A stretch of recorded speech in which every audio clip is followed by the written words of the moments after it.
ଜୟ ଜଗନ୍ନାଥ ସାଙ୍ଗମାନେ। ତ ଆଜି ଦୋକାନ ଆସି ଦେଖିଲି କି ବାପା ସବୁ ମାଛକୁ ଦୋକାନ ସବୁ ଢାଳି ରଖିଦେଇଛନ୍ତି। ତାପରେ ବାପା ଗୋଟେ କଷ୍ଟମର ମାଛ ଓଜନ କରିକି ମୋତେ ଦେଇଥିଲେ କାଟିବାକୁ। ତାପରେ ମୁଁ ବି ତାଙ୍କ ମାଛକୁ ଭଲସେ କାଟିବା ଲାଗିଗଲି। ତ ଏ ମାଛକୁ ମୋତେ ପେଟି ପିସ୍ କରିବାର ଥିଲା। ତାପରେ ଏ ମାଛକୁ ପେଟି ପିସ୍ କରିସାରିଲା ପରେ ମୁଁ ସେ କଷ୍ଟମରକୁ ମାଛ ଦେଇଥିଲି। ତ ତାଙ୍କ ମାଛ ଦେଇସାରିଲା ପରେ ଆଉ ଗୋଟେ କଷ୍ଟମର ଆସିଥିଲେ 3ଟା ରୋହି ମାଛ ନେବାକୁ। ଆଜି ତାଙ୍କୁ 3ଟା ରୋହି ମାଛ ଦରକାର ଥିଲା। ତାପରେ ବାପା ତାଙ୍କ ମାଛକୁ ଓଜନ କରି ତାଙ୍କୁ ଦେଇଥିଲେ। ତ ଏ ମାଛକୁ ଆମକୁ କାଟିବା ପଡ଼ିନଥିଲା। ତ ତାଙ୍କ ମାଛ ଦେଇସାରିଲା ପରେ ସ୍କୁଟିରେ କୁକୁର ବସିକି ଆଣିଥିବା ଏ ଭାଇଙ୍କୁ ଦରକାର ଥିଲା 2ଟା ଭାକୁର ମାଛ। ତାଙ୍କ 2ଟା ଭାକୁର ମାଛକୁ ଓଜନ କରିକି ମୁଁ ଲାଗିଲି ତାଙ୍କୁ କାଟି ଛଡ଼ିବାରେ। ସେ ମାଛ ଭଲସେ କାଟି ଛଡ଼ି ସାରିଲା ପରେ ମୁଁ ଲାଗିଲି ତାଙ୍କ ମାଛ କାଟିବାରେ। ତ ଭଲସେ ମାଛ କାଟିକି ମୁଁ ସେ କଷ୍ଟମରକୁ ଦେବା ଲାଗିଲି। ତାଙ୍କ ମାଛ ତାଙ୍କୁ ଦେଇସାରିଲା ପରେ ବାପା ବି ବଜାରରୁ ନେଇକି ପଳେଇଥିଲେ 50 କିଲୋ ରୋହି ମାଛ। ତ ଏଇ ରୋହି ମାଛକୁ ଆମକୁ ଅର୍ଡ଼ର ମିଳିଥିଲା ଆଜି 50 କିଲୋର। ତାପରେ ସବୁ ମାଛକୁ ମୁଁ କାଟି ଛଡ଼ିବା ଲାଗିଲି।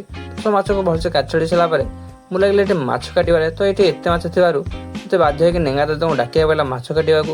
ତ ଏଇସବୁ ମାଛକୁ ମୋତେ ଚିଲି ପିସ୍ କରିବାର ଥିଲା। ତାପରେ ନେଙ୍ଗା ଦାଦା ଆଉ ମୁଁ ଏସବୁ ମାଛକୁ ଚିଲି ପିସ୍ କରିବାର ଲାଗିଲୁ। ତ ଚିଲି ପିସ୍ ବହୁତ କଷ୍ଟ କାଟିବାକୁ, ଏଥିରେ ବେଶୀ ହାତ ବି କଟିଯାଏ। ତାପରେ ସବୁ ମାଛକୁ ଚିଲି ପିସ୍ କରିସାରିଲା ପରେ ଆମେ ସବୁ ମାଛକୁ କାଟିକି ରଖିଦେଇଥିଲୁ। ସବୁ ମାଛକୁ କାଟିକି ଅଧେଇ ସାରିଲା ପରେ ଆମେ ସବୁ ଟ୍ରେରେ ଲୋଡ୍ କରିକି ଆମେ ସେ କଷ୍ଟମରକୁ ଦେଇଥିଲୁ। ତାଙ୍କ ମାଛ ଦେଇସାରିଲା ପରେ ଦୋକାନ ସବୁ ମାଛ ସରିଥିଲା। ତାପରେ ସାରିକି ମୁଁ ସବୁ ଘରକୁ ପଳେଇ ଆଇଲି। ରହୁଛି, ଜୟ